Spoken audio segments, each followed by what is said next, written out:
Good day. I am Ann Mosikowski, President of the League of Women Voters of Central Delaware County. And on behalf of our league, I want to thank you for joining us for our hot topic, what is our children's education worth? The mission of the League of Women Voters, a nonpartisan political organization, encourages informed and active participation in citizenship, elections, and democracy, and works to increase understanding of major public policy issues and to influence public policy through education and advocacy. One of the ways we help fulfill our mission is to empower voters and defend democracy, is to offer presentations to inform the public and voters on the importance of exercising your right to vote within our democracy. Today's program is a good example of informing our communities about vital issues that impact our mission.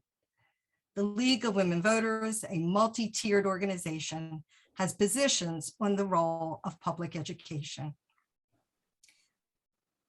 The League of Women Voters US strongly believes that high quality public education for all children is necessary to sustain our democratic way of life and the economic health of the people. The League of Women Voters PA supports equal access to quality public education to be achieved by participation of government and citizens at all levels and by adequate financing based on an equitable and flexible tax system. Our local league, as stated in our event post, believes that all children in Pennsylvania, and of course within Delaware County, have a right to a high quality public education as granted by the state constitution, regardless of their zip code. And now I'm going to turn the program over to Kathy Youngman, our Vice President of Communications and Technology, and she will introduce our presenters and answer the question, what is our children's education worth? Thank you. Thanks, thanks a lot, Ann. And also, thanks to our two guests for joining us today. They are amazing people who are uniquely situated to advocate for equity in education funding. They both bring an understanding of finance as entrepreneurs in their work lives and a deep knowledge of the bucks involved in public education through decades-long membership on Delaware County school boards. Both have served as presidents of their respective school boards, and both have contributed over many years of volunteering with nonprofit organizations. Jennifer Hoff is the owner and founder of Hoff Communications, a Lansdowne company that provides print, web, and social media services for small and medium businesses and nonprofits. And I also found out she's owner and founder of Lansdowne Urban Farms, which is kind of cool. It's a family-run business that hydroponically grows affordable, high-quality fresh produce. Jennifer has been a school board member in the William Penn School District since 2007. She's also currently chair of the board's Budget and Finance Committee. And Jennifer was board president when the current state funding lawsuit was filed. Larry Feinberg is president and founder of the Local Group, Inc., an information systems consulting firm that he founded in 1992. Larry's been a member of the Haverford Township Board of Directors since 1999, serving as board president until last year. He's a tireless advocate, tireless is the word, advocate for public education, working with school boards associations for over a dozen years at local, regional, state, and federal levels. Larry is currently director of the Keystone Center for Charter Change at the Pennsylvania School Board Association, which advocates for improvements to Pennsylvania's 23-year-old charter school law. Larry is also working very hard to build support and political will for the establishment of fair, adequate, and equitable basic funding in Pennsylvania for schools. He's received numerous awards for his advocacy work and was invited to join a group of Pennsylvania educators to meet with the senior administration policy advisors, as senior education policy advisors at the White House. And he also just runs marathons for fun. We welcome both of you and can't wait to learn from you. I can just start off by saying, can you give us an update on what's going on with the school funding lawsuit? Jen, if you don't mind, if I just jump in with a little history and then Go for it. turn it over to you. You know, as Kathy mentioned, I've been on the Haverford board since '99, and I've served as our legislative liaison since that time. Early on, I got involved with a countywide committee, the Delaware County School Board's Legislative Council, that Jen also has been involved with. And there I got to meet with representatives from all 15 school boards in the county. And I soon became aware that not everybody was as fortunate as the residents in Haverford Township, specifically Chester Upland, Southeast Delco, William Penn, Upper Darby, you know, just didn't have the kind of funding per student available that we took for granted. You know, if you drive the 12 miles from Radnor down the Blue Route to Chester Upland, you're worlds away in difference. Radnor being one of the wealthiest districts in the state, and Chester Upland at the other end of the scale. You know, how does that difference get manifested? How does it impact students? You know, you would see fewer counselors, fewer social workers, fewer math and reading coaches. You'd see teachers that are paid less and generally are more likely to move on. You'd see less technology, and you'd see facilities that aren't able to be maintained as well. We just were fortunate to open a brand new elementary school last year in Haverford, the Linwood School. And when I toured it right before it opened, it's gorgeous, on time, on budget. And I couldn't help thinking to myself that Jen had said to me that in her district, the last time they built a new school, correct me if I'm wrong, I think was 1953. Was that 1970? 70. Well, it's, you know, it's been a long time. You know, for most of the time that I've been on the board, Pennsylvania had no actual funding formula. They didn't count how many students were in a district. It wasn't part of of how they funded things. There was a thing called hold harmless, where you essentially got no less than you got the previous year. It didn't take into account things like poverty level of kids, or how many English language learners you had, populations that typically require more funding. There was a campaign for fair education funding established, I believe, in 2014. We worked hard to try and get a formula enacted by the General Assembly, and they actually did that. The state formed a Basic Education Funding Commission. They came up with a great formula that takes into account a whole range of variables, including the tax burden that the community can bear, and the attributes of the students, but they didn't fund it. So for the past several years, the way that it's been set up is that any new money that Harrisburg allocates gets pushed out by the formula. The rest of the bulk of the money does not. And I think at this point, after 5 or 6 years of that, I don't think we're up to 12% of the money going out through the formula. Back in 2015, there was a suit in Commonwealth Court to try and move this funding issue. At that point, the court made a determination that the courts should not make a decision in funding issues. That was appealed in 2017. The state Supreme Court sent it back to the Commonwealth Court, and that led us to where we are now. Jen, I don't know if you want to pick it up in terms of how the lawsuit was initiated and where things are now. So in 2014, the Ed Law Center came to us and said, "Hey, would you be willing to do this?" And Joe Bruni was the superintendent at the time. And, truthfully, it was a really hard decision. Waiving the "we are underfunded, we are poor, and we need help" flag uh, does not always go over well, right? Folks, don't necessarily want to participate in a school district that's going into court to admit that things are not where they should be. And again, through no fault of our own.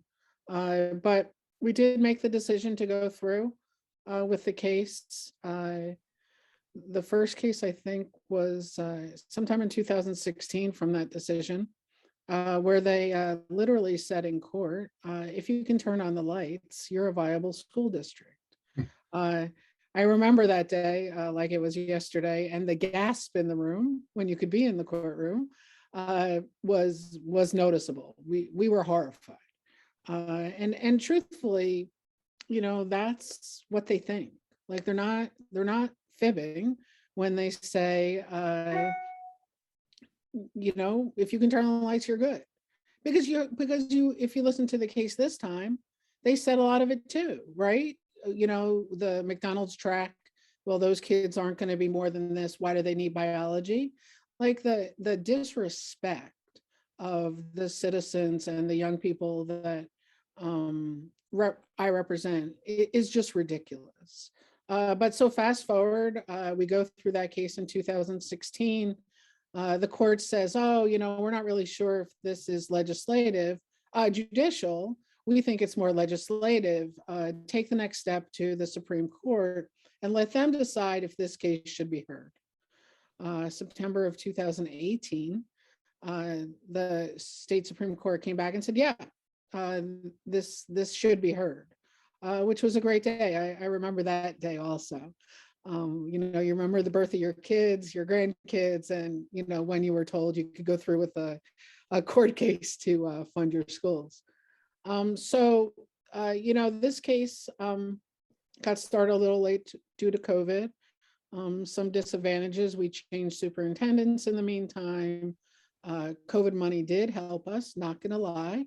And so now March 10th is closing arguments, and then they have some paperwork that's due, I think, the beginning of the summer. Then the judge will take her time, and then we'll hear back. So I imagine September, October-ish. But if you were here in the beginning, to Larry's point, I believe we'll be successful. I believe that they couldn't possibly hear from all those people about the discrepancies and think that that is fair and appropriate. But to Larry's point, I think the state will appeal it and drag it on even more. Don't forget, anytime since 2014, our legislators could have just decided and go, well, they do have a point, let's fix it. But there's not the political will. There are definitely two camps: people that say, yes, the schools are underfunded, let's fix it. And the other camp that says, yeah, there's a discrepancy, I'm not so interested. If I could jump in for a second and just identify the districts that are in the plaintiff group. Besides William Penn, it's Greater Johnstown, Lancaster, Panther Valley, Shenandoah Valley, and Wilkes-Barre. And those are, so it's urban, suburban, rural districts, and also statewide NAACP and the Pennsylvania Association of Rural and Small Schools. So it's a broad sampling of school districts and advocacy groups. Yeah. So I mean, they know what they're doing, right? A legislator, knows full well, and this protect my turf stuff is just really hurting young people. It's unconscionable. It's and the young people know. I think if you listen to Children's First podcast, which is awesome. You guys should probably put that in the chat if you didn't. I like the young people know, I'll never forget my son went to wrestle at Haverford. He was in 7th grade and he was like, Mom, like that school is way nicer than ours. They have countertops that we don't have even in our house, you know? And he said, he goes, and the young person I beat cried, and that's never happened either.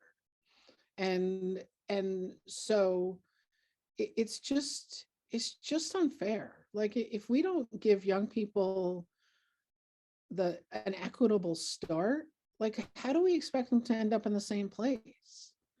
You know, and it's pretty awful. Like it's pretty awful. You can get a really good education in the William Penn School District, but you got to clear some hurdles, and you got to have family and community behind you to keep pushing, because it's not easy. It's not easy to be in a classroom that has 28 children. It's not easy to have the advantage of pre-K. Less than 40% of my students have pre-K, right? They just don't have access. And it's disgusting. I'd encourage you to take a look at the chat for two things. One is the podcast by 3 William Penn students where they're following developments and commenting, but also there's a website called fundourschoolspa.org that has daily summaries of the events that and testimony that took place for each day of the trial, and it's a great place to stay up to date with things. I'd also mention that both WHYY's website has been covering this pretty well. Chalkbeat, Dale Mazzacappa is the reporter there, and they've done a pretty good job of summarizing the testimony. The testimony was very compelling. Again, having followed this issue for many years, I think that the Public Interest Law Center and the Education Law Center and the law firm that's spearheading things did a very thorough and organized job of making the case. I just want to give a shout out to Michael Churchill, because he's been carrying this thing for his whole life. It feels like, and I hope it's not like Moses in the Promised Land. I hope he gets to see this thing get done, because he's given an enormous amount of time and energy, and he's a talented attorney. May I ask a question? How do states who have equitable funding, how do they handle it? I know New Jersey has something that's called. Jersey had a case, I'm guessing maybe 10 or 12 years ago. The case had the name Abbott in it. I can't remember whether that was the district name or not, but it resulted in a ruling whereby the state of New Jersey identified a number of school districts in the state as Abbott districts, and they were appropriated additional funds, and I believe still are. So that could be one possible scenario. And I think we've seen for the last 2 years level up funding as an additional education line in the budget. And what that does is specify a pot of money. I think was it 300 million this year? I can't recall, but that's allocated to the 100 districts that are the most underfunded. So I don't know whether the pressure of the lawsuit helped the legislature decide to move the level up funding. I don't know how long it will take for the level up funding to reach full funding. Ideally, we'd like to see 20 years. ideally, we'd like to see the basic education funding formula fully funded. And the couple of times over the last 10 years that organizations have looked at how much money that would be, I think it's generally in the neighborhood of an additional $4 billion with the B dollars. So it's not a, it's a heavy lift. You But- know, if you look at what that translates to, it translates to kids not getting the education they need, and an enormous amount of money that ends up going to social services and prisons instead of turning out educated citizens who are going to have good jobs, pay taxes, and you know what we've seen at the from the Pennsylvania legislature is a commitment for the past dozen years to keep pushing every kind of alternate to public schools that they can come up with, whether it's charters, vouchers, education savings accounts, education tax credits. And at this point, the education tax credits are a couple $100 million. And it goes, the money goes out with virtually no accountability. There's no public information available. You don't know what it's spent for. You don't have any reporting about how the kids are doing academically.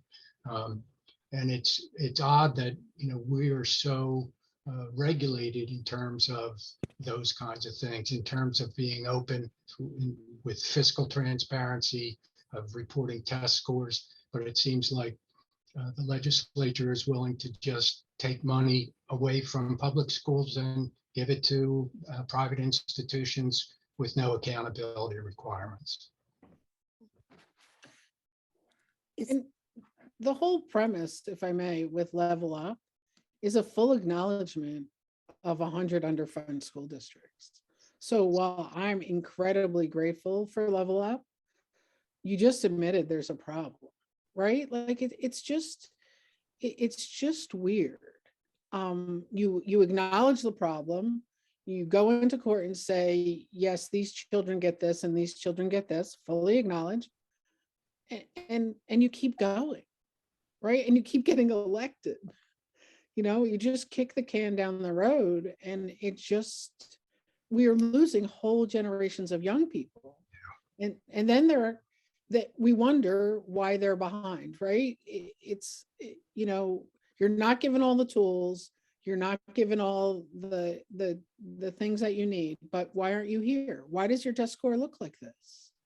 You know, give me the tools and then ask me why my test score looks like this.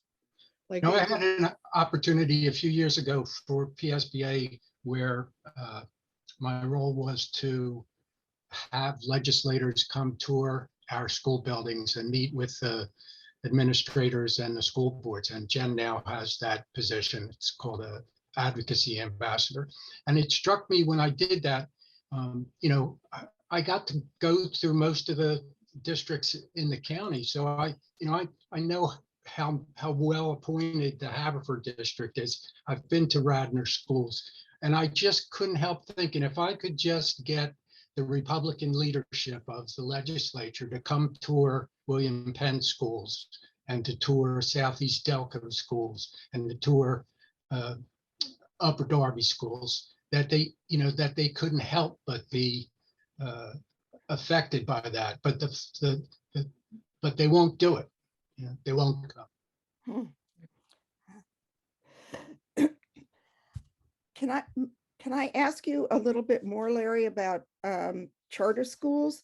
And Jennifer, how do charter schools affect your budget, and what are they doing, and what would you like to see changed? I would like the rules to make sense. First and foremost, charter schools split up my community. They draw another line in the sand.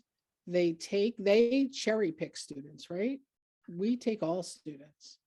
A charter does not take all students. And what they can do is just different than what we can do. There's different levels. So I mean, it's a huge financial drain, right? And even if it's, because it may be 2 or 3 young people out of each classroom, I can't close a classroom. And the rules don't make sense, right? We all know that when a student moves from community A to community B, they're supposed to disenroll in that charter, go to the back of the line, and then re-enroll, right? So that money, that bill gets paid in a different way. It doesn't happen. So I mean, Larry knows more about charters than I, so I'll turn it over to him. Thanks. In March of last year, I was appointed to be the director of PSBA's Keystone Center for Charter Change. And the reason that center exists and my role there is to try and build support and political will to actually get charter funding reform across the finish line. The law is 24 years old. The only time that it's been changed, I believe, was in 2002 when they permitted cyber charter schools to exist. And when that happened, they applied the same tuition structure to the cyber charters as to the brick and mortar charters, even though cyber charters had no buildings. They didn't have to feed kids. They didn't have to bus kids. They didn't have to build or maintain buildings. When online education first appeared, it was directed towards homeschooling parents, and they could buy the curriculum from a company called K-12, which was a major player, for $1,000. So how does it make sense that a cyber charter school should be able to charge $10,000, $20,000, $30,000 for tuition? So certainly the cyber charter, the cyber charter tuition is a major issue. The governor has proposed in the current budget setting a statewide flat tuition rate. Right now, if a kid from my district goes to a cyber charter school and a kid from Jen's district goes to a cyber charter school, they pay 2 different tuition rates based on essentially on the wealth of the school districts. So it has nothing to do with the actual costs, of what does it cost for the cyber charter to educate that kid. So when you may read that Commonwealth Charter Academy was able to spend $35 million on advertising over 2 years, that's how they do it, because they're getting all this excess money. But where does that excess money come from? It comes at a price. It means that the kids in the poorer districts don't have the resources. The other area besides the cyber charters is special education. School districts live by a 3-tiered funding formula, recognizing that it costs a lot more. It can cost a lot more if you have a kid who requires all kinds of additional services, who may need a one-on-one aid, or all the time, who may have a whole range of health issues, maybe wheelchair bound. That's one thing.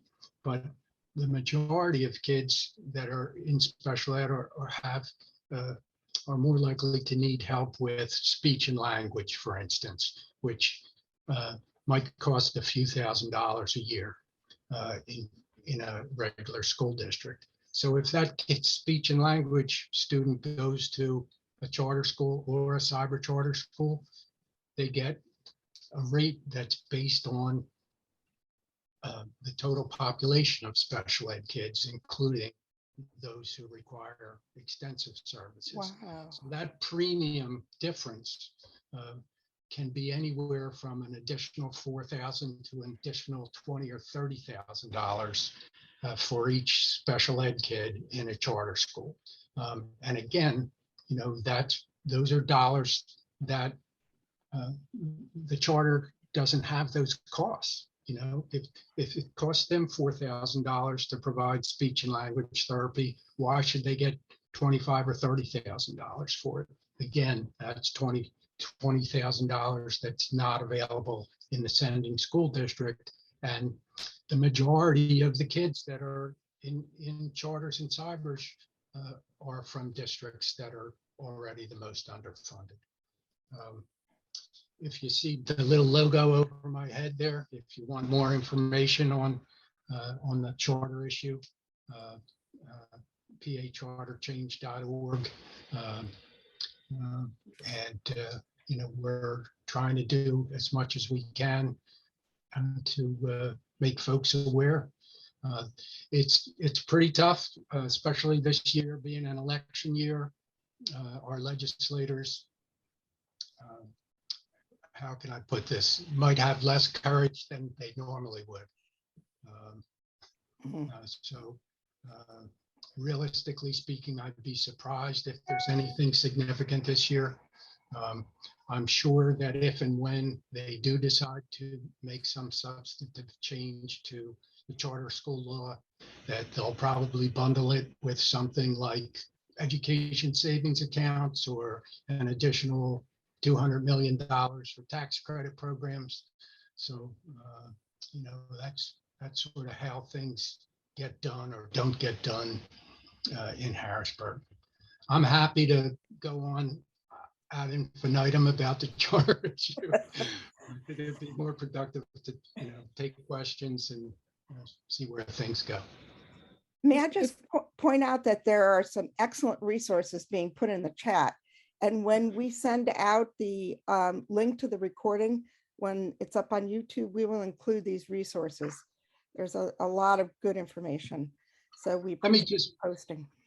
Jump back in for a second and give you some numbers. You asked a few minutes ago what the impact on William Penn School District would be if charter reform was passed. And if the governor's current proposal were passed, which is unlikely, William Penn would receive an additional $2.3 million per year. Other Delaware County districts, Chester Upland would receive $5 million more a year. Chichester, an additional $1.2 million. Give me a minute here because the print keeps getting smaller the older I get. Southeast Delco, 1.7 million. Upper Darby, 1.5 million. So it's serious money, and it would have a huge impact. And what was this proposal? Is this the governor's budget proposal? Yes. Yes. Part of the governor's budget proposal is charter reform that would include the $9,800 flat statewide cyber tuition and applying the three-tiered special ed funding formula that districts used to all charter and cyber charter schools. And what are the next? There's a bill, House Bill 272. The sponsor is Joe Cerisi, who used to be a school board member. Interestingly enough, the bill, I think there's about 70 co-sponsors and 20% of them are GOP. So it's bipartisan issue. Of the 500 school districts in the state, as of yesterday, 413 of them have passed board resolutions calling for charter funding reform. And if you look at a map of the state, they ain't all Democratic school boards, I gotta tell you, you know. So it's a very bipartisan issue, but House and Senate leadership have refused to move any legislation. Since we're talking about finances and school district financing today, one of the questions that was submitted by people when they registered to get the Zoom link was some senior citizens have suggested that it would be fair to give them a lower assessment for their school taxes, claiming they can't afford the full payments and that they no longer have children in the school. How do you respond to that? I've been hearing that for 22 years. It would be wonderful to be able to say, if you're retired and you're on a fixed income, we could freeze your property taxes, but state law does not permit it. We're required to tax everybody uniformly. If folks feel strongly enough about it, I would encourage them to reach out to their legislators and ask them to change the laws. Well, and to add to that point, how we fund our schools right now needs to change. When Wolf came into office, he had a pretty aggressive plan to give at least my community about 50% of their taxes back and made it up with the earned income tax. Right now, the system that we use to fund schools taxes an asset that no one can liquidate, right? Unless you're homeless. So as we move forward on this march, how we fund our schools is going to have to change. Right now, after county reassessment, a mill in my community is worth $1.2 million. How much is a mill worth in your community, Larry? A little more. Yeah. So I think in Radnor, it's worth around 3 million. So I have to tax my citizens at 3 times the rate to make up what Radnor does with 1 mill, right? So Radnor's 1 mill makes my 3 mills. That doesn't make any sense. Yep. Like if a young person came into a class with this kind of logic, we'd be like, go home. This is not logical. And the whole system is not logical. We would love to not tax seniors. First, it's not our decision. And second, the system is awful. The system is awful. And you can't have a great state without senior citizens. And we hurt them. And it's really, really unfair. And oftentimes at school board meetings, they're the ones who come and complain, and they're not wrong. But we have to make a very serious decision whether to fund our schools or take care of the old people. And, I'm going to be there really soon, and I won't be able to carry this house when I'm 80. There's no way. So the whole thing needs to be torn down and put back up. But we think that when we're successful with this court case, the state will be forced to do this because it won't work on property tax, on the backs of taxpayers. We need to do a change to our personal income tax, in my opinion. I saw in the chat, there's a mention that the state's currently funding about 38% of the cost for public education in the state. And many years ago, that was at 50%. So they've really pushed, they've just ignored things, and all that difference between 50% and 38% has been absorbed by local property taxpayers. It also feels, like the legislators push the hard work down to the unpaid school board directors, right? Because they get to, pound their chest and say, we didn't raise property, taxes, we're great, but I got to raise them because you didn't. Yeah. Right. And that's irresponsible.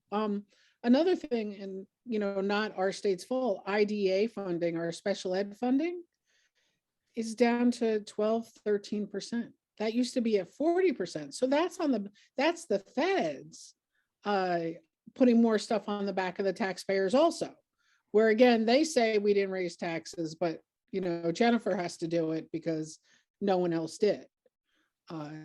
We spend about $23 million of a $100 million budget on special ed students. If more of that was covered by the federal government, that's better. That's money in our pockets, no different than charters. I believe it was during the Carter administration that IDEA passed, and Congress said that they were going to fund 40% of the excess costs. And it's never been above about 16%. Another question that came in addition to state funding, can you share the top 5 issues that Pennsylvania school boards are dealing with today? Unfunded mandates. What else, Lara? My list first is to monitor and address COVID-related issues, which includes academics, because kids who sat in front of computers for a year and a half didn't learn at quite the same levels that they would have if they were in classrooms. It includes social, emotional, and mental health issues, because we know that kids have been profoundly impacted. It includes safety for students and staff. Most of the Delaware County districts in the last week or so, school boards made the decisions to go to mask recommended instead of mask mandatory. It was not the smoothest ride, but we're certainly continuing to monitor case levels at our individual schools, and we'll take steps accordingly. So COVID issues is number one. Another item that is very significant is that we've made the teaching profession so unpalatable over the last 15 or 20 years, going back to No Child Left Behind, and now to what seems to be a political platform to attack public education, that we don't have anywhere near the number of teachers coming out of colleges that we used to, and it's dramatic. So teacher recruiting, teacher retention, that's a huge issue. Another issue is that nationally and at the state level, school boards associations have recognized that diversity, equity, and inclusion is a very significant issue, that we had a great deal of education to do with our teachers, with our building staff, with our school boards, and with our communities. And as you well know, there's been this pushback, which just blows my mind, where I have people coming to school board meetings and standing up in front of an audience at a microphone and starting their 3-minute speech by saying, "I'm not a racist," and then proceeding to demonstrate how racist they are. So that's going to continue to be a huge issue for us as Pennsylvanians become aware that the state is not just comprised of white people. And I can't believe that it's like we're back in the 1950s or earlier. So another issue that, and I know the league has been solid on this, is that there are strong efforts underway by well-funded organizations to devalue public education, to say there is no public good, to say that you should just be able to go buy education like you buy a quart of milk. And folks, there's a gentleman in southeastern Pennsylvania named Jeff Yass, who's the wealthiest man in the state, $12 billion, who has funded this entire school choice agenda. Mhm. He's single. We used to have a fellow down in who owned the Chester Community Charter Schools, Vahan Garegian. When Governor Corbett ran for governor, Garegian gave him about $430,000, and that was an astronomical amount of money. But Yass dwarfs that. Yass gave Tony Williams $6 million in his unsuccessful run for governor because he's a charter school guy. Yass put $20 million in a war chest that's available right now. If you look at the makeup of the Senate Education Committee and Senate leadership, and you do a Venn diagram with the political contributions from Jeff Yass, it's pretty significant. They should have they should all wear little jumpsuits that have a Jeff Yass patch on the back, like the way people do in NASCAR. Yeah, and just to add one more thing, PlanCon. 9 years ago, the state closed PlanCon, which reimbursed districts like mine for building. And it's been closed. And really, my district needs $50 million in air handling equipment. That's just air handling. And we need to modernize our schools, like Larry said. In the beginning, my last school was built in 1970. And that just doesn't work, right? I can't get my young people to where they need to be using, luckily, there's a couple silver linings for COVID at William Penn. We got 1-to-1 in 90 days. We were working on it for 5-10 years. 90 days, we got 1-to-1. We were given some money to do some air handling work. We're given $12 million when the bill is 50, right? That means, right, so I'm going to convince a teacher to what Larry talked about, to work in my building instead of Radner's building, and I can't fix my air handling.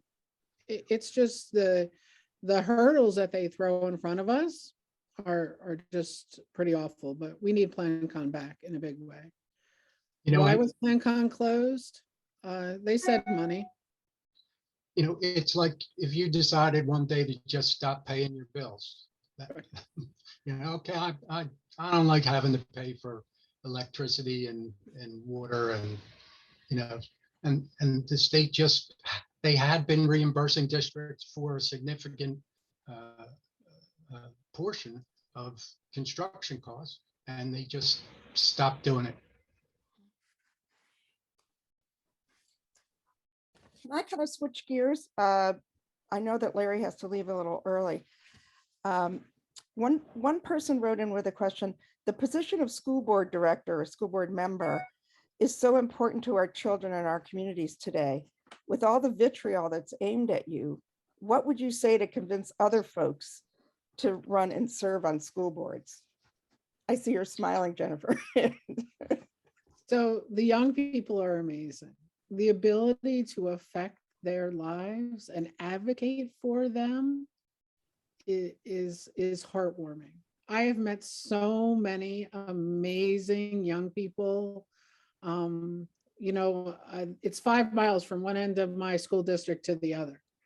I can walk anywhere and see young people that know me, that will say hi. I always, if you know me, I always am in William Penn gear. I'm committed. So the ability to serve them and our 6 communities is really why you do it. Because the rest of the adults are crazy. And it's just that ability to help. Now, Cerisi had a bill to give us health insurance because he wanted to make it a little bit more palatable. But I can't, but that didn't pass. And we are going to be shorter on school board directors. I think in this last election cycle, you saw a lot of one-issue school board directors. I'm running because I don't like mass. I'm running because, CRT exists. And those people are deadly to a school board. In fact, in one school district in Pennsylvania, they walked in as the majority and they just started undoing things. But I love the gig.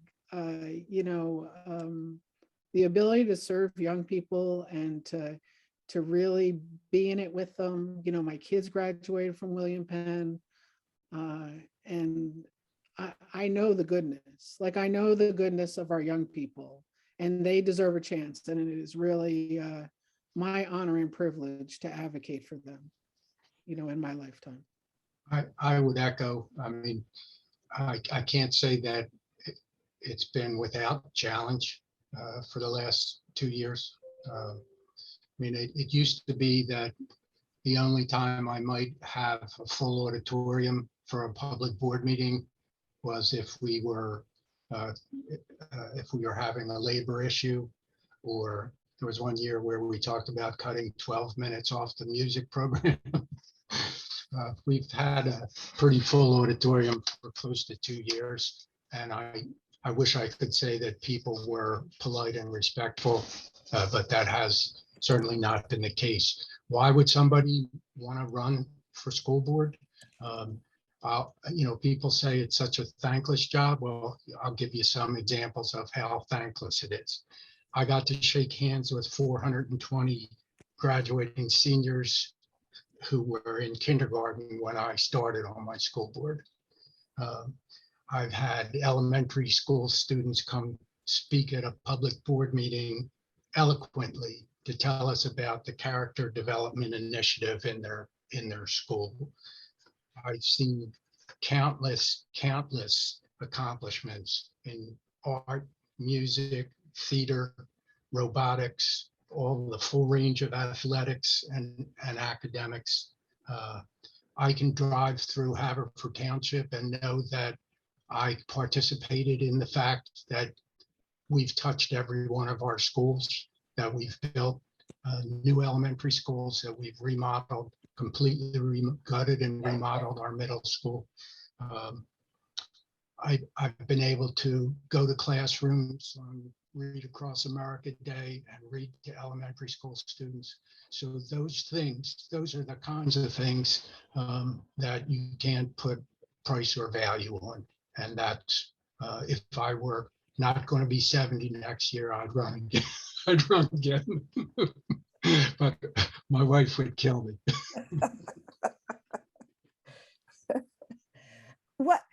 What can we do as the league to help you guys with the funding issues? Can you give us some jobs that we can do? I'm going to have to jump off, so let me do a real quick on that, and then thank you one and all. I really appreciate you taking the time with us today. Thank you. You can just keep on keeping on. Letters to the editor, editorial boards, op-ed pieces. There's not enough pro-public education voices. People take public education for granted. It's like the way you walk into your room and turn a light switch on. It's in danger. Public education is in danger, and we need to be out there. We need to make the public aware, but there needs to be more of a voice. I ran for school board because I believe that public education is the foundation of our democracy, and our job is to create informed American citizens. It's a push. We have a lot of work to do. So again, thank the league. Jen, it's always a pleasure. I'm sorry I gotta go, but I got another meeting. Take care, Larry. Thank you. Many thanks. Many thanks. Thank you very much. I would add to Larry's that go work for candidates, state reps, and senators in places where they're not so good. Delaware County is pretty good. Our legislators, for the most part, get it. They understand the value of public education. I'm not going to name the ones who don't. You all know them. But we need help in the middle of the state. Some rural, like support people doing good work in other areas of the state. Because that's really, when you look at the divisiveness in Harrisburg, that's a bit of the problem. And support the lawsuit, we have to be successful. We just have to be. There's really no other options for school districts like William Penn. There's Shirley put something in the chat. Here's one suggestion: host a vigil event in your home or community, March 15th. Oh, that's good. Well, yeah, redistricting. Shirley also talks about redistricting. That's going to be interesting, right? So William Penn doesn't lose any reps. We have 6 different reps, plus Congresswoman Scanlon.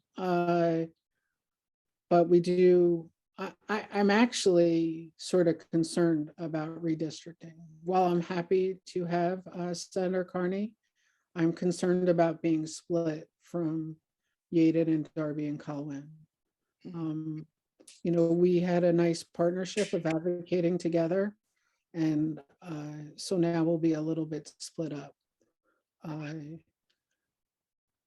These are really challenging times, as you all know, and we want everyone to be intact.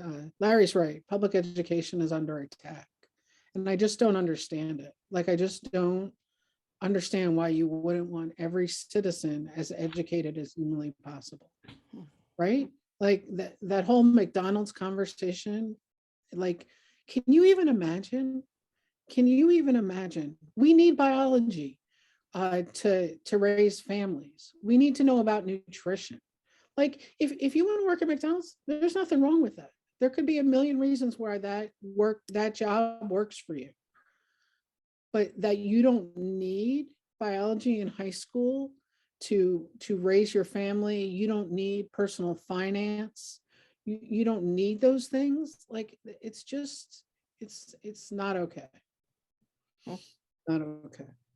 Yeah, the podcast is pretty heartbreaking, to tell you the truth. It is pretty heartbreaking, because they know, like, we think that they don't know that they're getting something different, but they do. So right from jump, we're telling a young person, well, this young person gets this and you get this. And PS, most of them come from generational poverty. So we're just pushing them down, like physically pushing them down. And they're children, right? They're young people. Why do you do that to young people? Isn't the promise, when you're born, that you can be anything you want, right? You can do anything you want. Like, it's just, it's pretty heartbreaking, but the kids are awesome. The kids are like, it's actually very interesting to me, that I'll tell a short story. A friend of mine we were short bus drivers. A friend of mine lost his job, and I said, become a bus driver for William Penn. He's like, oh, I'm worried about the kids, blah, blah, blah, blah, blah. They could be mean to me. Da, da. I said, come on, come be a bus driver. You don't have a job. We need bus drivers. And, he's not the only friend I said, come get a job. And a week into it, I see him walking on his bus, driving with his safety vest on, smiling. I'm like, how are you? He's like, I love it. I love the kid. And there's so many misconceptions about children. We make stuff up about them. Before they even open their mouth, we make stuff up, and it needs to stop, because they're beautiful. Yeah, 5% butthead rule applies in any congregation, every group. There's always going to be somebody with a little attitude. But these kids are amazing, and they're our future. Who do we think is going to take care of us? Who do we think is going to take care of us if we do not take care of these children? Why would they take care of us? We've tortured them. So anyway, come meet my young folks anytime. They're absolutely amazing.